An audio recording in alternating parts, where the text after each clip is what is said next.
আসসালামু আলাইকুম। সাদিকা সারা কুকিং থেকে আপনাদের সবাইকে স্বাগতম। আজকে আবারও হাজির হয়ে গেলাম আপনাদের মাঝে জর্দা সেমাই রেসিপি নিয়ে। এই জর্দা সেমাইটা আমরা ছোট বড় সবাই খেতে পছন্দ করি। এটা যেমনই ঝরঝরা খেতে তেমনই মজার হয়। তাহলে আমি কিভাবে জর্দা সেমাইটা রান্না করব সেটা শেয়ার করব। আমি এখানে এক বাটি মতো সেমাই নিয়েছি।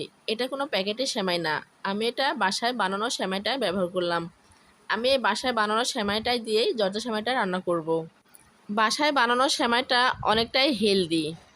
এই সেমাইটা যারা খেয়েছেন তারা জানেন এই বাসায় বানানো সেমাইটা খেতে কতটা মজার হয়। তা আমি বাসায় বানানো সেমাইটা দিয়েই আজকে রেসিপিটা তৈরি করব। প্রথমে আমি নিলাম একটা কড়াইটা চুলার উপর দিয়ে আমি দিয়ে দিলাম পরিমাণ মতো তেলটা দিয়ে আমি সেমাইটা ভেজে নেব। এখানে চুলার জাল মিডিয়াম বা লো হিটে রেখে সেমাইটা ভেজে নিতে হবে। কারণ চুলার জালটা বাড়ানো হলে সেমাইটা পুড়ে যাবে, ভাজাটা ভালো হবে না, খেতে তিতা লাগবে। সেজন্য চুলার জালটা মিডিয়াম বা লো হিটে রেখে সেমাইটা ভেজে নিতে হবে। এ পর্যায়ে দিয়ে দিলাম কিশমিশ আর বাদাম। কিশমিশ আর বাদামটা দিয়ে আমি আবার একটু ভালোভাবে সেমাইটা ভেজে নিলাম। ঠিক এভাবে নাড়াচাড়া করে সময় নিয়ে সেমাইটা ভেজে নিতে হবে। এই পর্যায়ে দিয়ে দিব 2টা তেজপাতা, 3টা এলাচ, 3টা দারচিনি দিয়ে আবারও ভালোভাবে নাড়াচাড়া করে সেমাইটা ভেজে নেব। যতক্ষণ না সেমাইটা পারফেক্টভাবে ভাজা হবে ঠিক ততক্ষণ সময় নিয়ে সেমাইটা ভেজে নিতে হবে। প্রথম পর্যায়ে আমার সেমাইটা ভাজা শেষ। এখন আমি দিয়ে দেব চিনি। এখানে আমি পরিমাণ মতো চিনিটা ব্যবহার করলাম। যে যতটুকু মিষ্টি খেতে পছন্দ করেন সে পর্যায়ে চিনিটা ব্যবহার করবেন। চিনিটা দিয়ে আমি আবার একটু ভালোভাবে নাড়াচাড়া করে ভেজে নিলাম। সেমাইয়ের সঙ্গে চিনিটা ভালোভাবে মেশানো হয়ে গেছে। এই পর্যায়ে দিয়ে দিব দুধ। আমি এখানে লিকুইড দুধটা ব্যবহার করলাম। প্রথমে অল্প পরিমাণ দুধটা দিয়ে আমি ভালোভাবে আবারও নাড়াচাড়া করে সেমাইয়ের সঙ্গে মিশিয়ে নেব। আমি এখানে লিকুইড দুধটাই ব্যবহার করলাম। আপনারা চাইলে পানিটা ব্যবহার করতে পারবেন, কোনো সমস্যা হবে না। দুধটা দিলে খেতে বেশি ভালো লাগে, সেজন্য দুধটা আমি ব্যবহার করলাম। এরপর যে আমি ঢাকনা দিয়ে ঢেকে 5 মিনিটের মতো রান্না করব। 5 মিনিট পর ঢাকনা উঠে আমি আবারও ভালোভাবে নাড়াচাড়া করে দেব।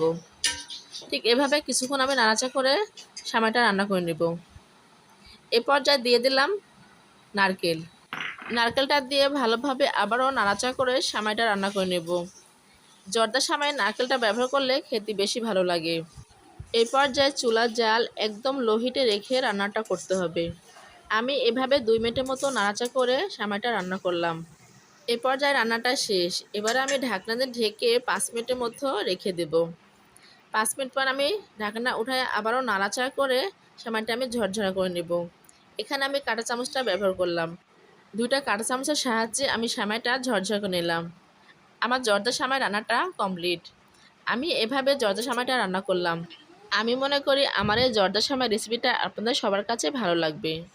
আমার এই জর্দা সেমাই রেসিপিটা যদি ভালো লাগে তাহলে বন্ধুরা লাইক কমেন্ট শেয়ার করতে ভুলবেন না এবং সাবস্ক্রাইব করে আমার রেসিপিগুলো দেখে নেবেন। ফ্রেন্ড বা ফ্যামিলির সঙ্গে শেয়ার করবেন। আমার জর্দা সেমাই রেসিপিটা কেমন হয়েছে আমাকে কমেন্ট বক্সে কমেন্ট করে জানাবেন। আমি বাজারে কোনো ব্র্যান্ডের সেমাই ব্যবহার করি নাই। এখানে বাসায় বানানো সেমাইটা দিয়ে জর্দাটা রান্না করলাম। আমার মতো আপনারাও বাসায় বানানো সেমাইয়ের রেসিপিটা বানিয়ে খেয়ে দেখবেন। আশা করি আপনাদেরও ভালো লাগবে। আবারও বলছি, আমার এই রেসিপিটা যদি ভালো লাগে তাহলে সাবস্ক্রাইব করতে ভুলবেন না। সবাই ভালো থাকবেন, সুস্থ থাকবেন। সবাইকে ধন্যবাদ জানিয়ে আজকের মতো শেষ করছি। আবারও হাজির হয়ে যাব নতুন কোনো রেসিপি নিয়ে। আল্লাহ হাফেজ।